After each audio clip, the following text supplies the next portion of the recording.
Okay, well, let's get a check of what's happening in the world of business. Our business editor, Kate Moody, is here. Hi there, Kate. Hi, Tom. Let's begin with Australia, because there's some new legislation in the pipeline with regards to how news content is shared online. And it's generating a variety of different reactions from the tech giants, isn't it? Yeah, we're seeing a real difference in response, especially this week. Google has today announced another deal to pay for some news content. News Corporation, the media empire that's owned by Rupert Murdoch's family, announced a 3-year deal, which will see the tech giant pay an undisclosed sum to feature content from US, UK, and Australian brands, which include the Wall Street Journal, New York Post, the Times, and the Australian. Earlier this week, Google signed similar deals with Australian media groups, as the government there pushes ahead with this controversial legislation, which would require online platforms to pay publishers for news content. Facebook, meanwhile, is taking a different approach. It said on Wednesday that users and publishers in Australia will no longer be allowed to view or share news articles.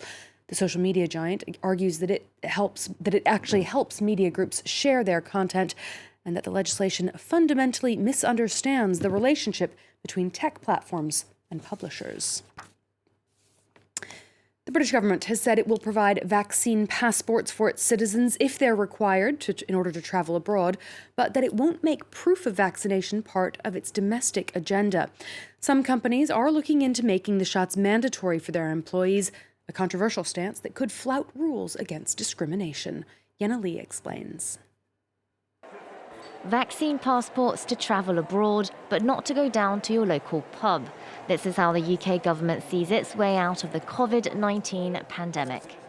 We're not looking at the domestic use of vaccine passports.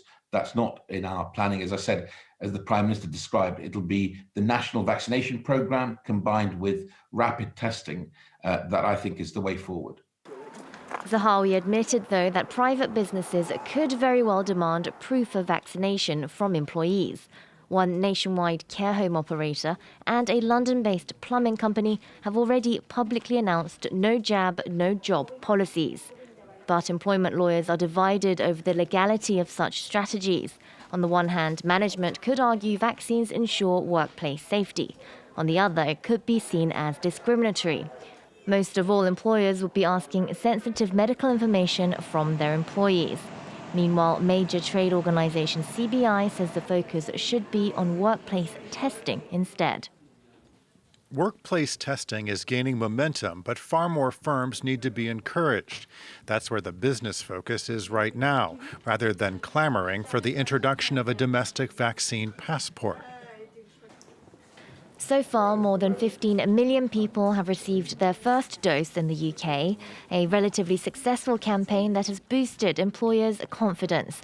Recruitment company Adzuna saw a 16% jump in new job postings between the first and last weeks of January. Italian Prime Minister Mario Draghi says his new unity government will rebuild the country from the ground up. In addition to the more than 200 billion euros that will be channeled to Italy from the EU's rescue fund, Draghi said he would be confronting the coronavirus pandemic with all means possible. That plan echoes his whatever-it-takes approach to protecting the Eurozone when he headed the European Central Bank. This time, he said he would be focusing on building up an inclusive recovery that would help Italy's young people and women in particular. Take a listen. La mobilitazione di tutte le energie del Paese nel suo rilancio non può prescindere dal coinvolgimento delle donne. Il divario di genere nei tassi di occupazione in Italia rimane tra i più alti in Europa, circa 18 punti su una media europea di 10. Let's check in on the day's trading action now. The major European indices closed lower. Stocks in Milan and Frankfurt down over 1 percentage point each. Shares of the luxury group Kering dropped 7% in Paris on disappointing quarterly results from its Gucci brand. Wall Street, meanwhile, has shrugged off some stronger than expected economic data. The Nasdaq down about 0.75 of a percentage point this hour. The Dow Jones slightly above the flat line. Treasury yields are trending higher, putting pressure on U.S. stocks. Bitcoin, meanwhile, has topped $51,000 for the first time. U.S. shoppers increased their spending last month, boosted in part by a $600 government stimulus check. Retail spending jumped over 5% in January, compared to small declines for the last 3 months of 2020. Americans invested in electronics, appliances, and home furnishings. Much of that shopping was done online, with internet spending up 11%. Consumer spending is the main driver of the U.S. economy, accounting for over two-thirds of economic output. The Biden administration is pushing for another stimulus check to be included in a $1.9 trillion recovery package. Libya has the biggest oil reserves in Africa, and it once represented 97% of the country's exports. 10 years of conflict have ravaged much of the country's economy, and the rival governments haven't helped that. That presents many hurdles for those who are trying to start or run a business in Libya today. Yinka Oyetade reports. After 10 years of conflict in Libya, finding a place to work can be a challenge. Co-working spaces like this are a haven for entrepreneurs. المكان very safe. ما فيش فيه أي مشكلة. I found a good atmosphere to bring the people that I want to work with me in my project. In a country that regularly falls victim to blackouts and internet outages, places like this can be the only option for those needing to connect. high speed. There is, of course, high-speed and stable internet. It's essential to have electricity, so we have our own generator.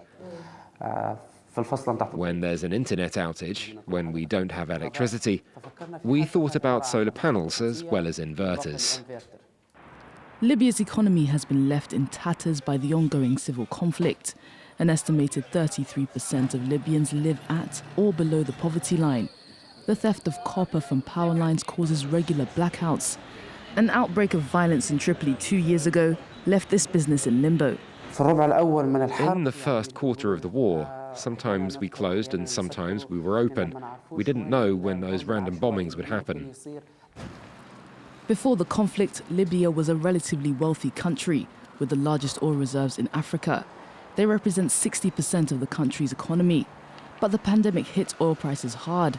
As a result, Libya suffered its worst economic slump since the uprising in 2011.